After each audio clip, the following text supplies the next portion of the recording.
මේ දවස්වල මායාවී ටෙලිනාට්‍යයේ මනමාලි අම්මා එක්ක හුරතල් වෙන කටකාරි පුංචි අරලියා ඔබට නුපුරුදු කෙනෙක් නම් නොවේ. විසේකාරු ජානු දියණි සිත නිදිනෑ වැනි ජනප්‍රිය ටෙලිනාට්‍ය රැසක් කරහා ඔබේ ආදරේ දිනාගත් ඇය නමින් ට්‍රිනිටි ක්ලියාරාය. හෙලෝ ට්‍රිනිටි, කොහොමද ඔයාන්ට? හොඳින් ඉන්නවා. පාසලේ අධ්‍යාපන කටයුතුත් එක්ක මේ දවස්වල සිත නිදිනෑ මායාවී විසේකාරි කියන ටෙලිනාට්‍ය තුනේම රූගත කිරීම වලට සම්බන්ධ වෙනවා. ඊට අමතරව අලුත් නිර්මාණයකට රූගත කිරීම වලට සහභාගී වෙනවා. කොහොමද වැඩ ගොඩාක් ඔයා ඉස්කෝලේ වැඩත් එක්ක කරන්නේ? අමාරු නැද්ද? ඕ ටිකක් අමාරුයි. ඒත් මම පාසල් වැඩවලට මුල් තැන දීලා ඒක හරියට කරනවා. පන්තිපාර ගුරුතුමියත් මට ගොඩක් උදව් කරනවා මගේ හැරෙන පාඩම් වැඩ කරගන්න.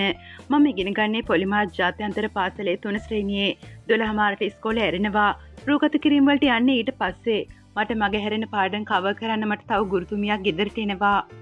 ට්‍රිනිටි නාට්‍යවල දෙබස් පාඩම් කරන්න ගොඩක් මහන්සි වෙනවා ඇති නේද? අපෝ නැහැ. ලොකේෂන් එකට ගියාම රූගත කිරීම පටන් ගන්න කලින් එක සැරයක් මම පිටපත බලා ගන්නවා. ඊට පස්සේ මට ඒවා හොඳට මතක හිටිනවා. මගේ ඒ දර්ශකමට හැමෝම හරි කැමති. සිත නිදිනෑ ටෙලිනාට්‍යයේදී එහෙම මට කැමති විදියට වචන දාලා කතාවේ තේරුම මතුවෙන විදියට දෙබස් කියන්නේ නිදහස දීලා තියෙන්නේ. මම දෙබස් කියන විදියට හැමෝම කැමතියි. ඔයා රංගපාපු පළවෙනි ටෙලිනාට්‍ය මතකද? ඔව්, හර්ෂ උඩකන්ද මාමාගේ දියණි ටෙලිනාට්‍ය. ඒ ටෙලිනාට්‍යයට මට සම්බන්ධ වෙන්න අවස්ථාව ලැබුණේ ලලිත් පැරකුම් සර් හරහා.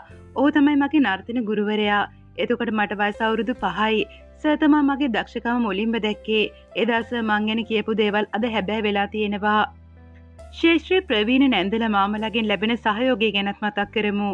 දමයන්ති ජයසූරිය නැන්ද මගේ දක්ෂකම දැකලා දවසක් කිව්වා මේක මගේ උපන් හැකියාවක්. ඒක මට විශ්වයෙන් ලැබුණු දායාදයක් කියලා. මම රඟපාන හැම නාට්‍යයකම නාට්‍ය කණ්ඩායමේ හැමෝම මට උදව් කරනවා. ප්‍රවීණ නැන්දල මාමල හැමෝම හරිම මිත්‍රශීලීව මගේ අඩුපාඩු කියලා දීලා මට උදව් කරනවා. ඔයාට තව මොනවද තියෙන දක්ෂතා? මට හොඳට නැටුම් පුළුවන්. අවුරුදු 5 ඉඳලා මම නැටුම් පටන් ගත්තේ.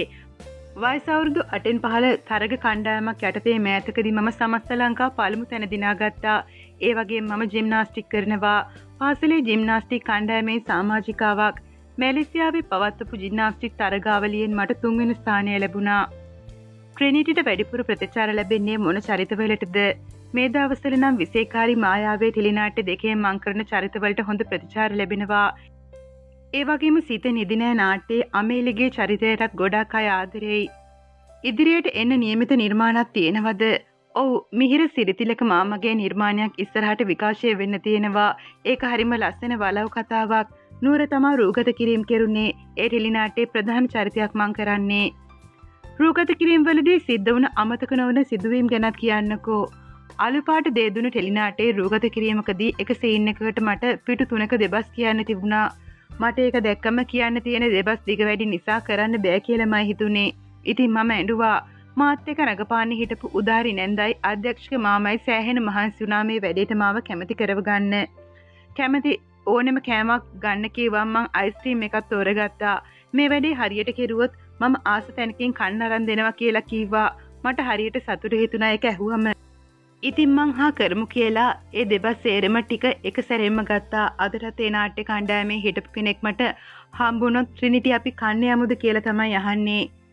තව එක සිද්ධියක් කියන්නම්. දියණි ටෙලිනාට්‍යයේ හිටියා ජනිත් කියලා කැමරා ඇසිස්ටන්ට් මාමා කෙනෙක්. එයා තමයි මගේ හොඳම යාළුවා. අදටත් මං ඒ මාමට හරිම ආදරෙයි. එයා රූගත කිරීම දවස්වල මට ටොෆි චුයින්ගම් මෙහෙම ගෙනත් දෙනවා. දවසක් මට ඇස් දෙක පියාගන්න කට අරින්න කියලා ලුණු අහුරක් කටට දැම්මා. මං එදා ඇඬුවා. එයා අනිත් අතේ ටොෆිත් තියාගෙන තමයි ඉඳලා තියෙන්නේ. අනාගත බලාපොරොත්තුව රඟපෑමත් කරගෙන ජිම්නාස්ටික් එක්කම නැටුම් ටීචර් කෙනෙක් වෙන්නයි කැමති. ලලිත් පැරකුම් සර් හර්ෂ උඩකන්ද මාමා තමයි මගේ හැකියාවන් දැකලා මේ ශේෂ්ත්‍රයට එන්න මුලින්ම පාර හදලා දුන්නේ. ඊට අමතරව මේ තාක්කල් මාව නිර්මාණ වලට සම්බන්ධ කරගත්ත මට උදව් කරපු හැම කෙනෙක්ටම මම ස්තුතිවන්ත වෙනවා.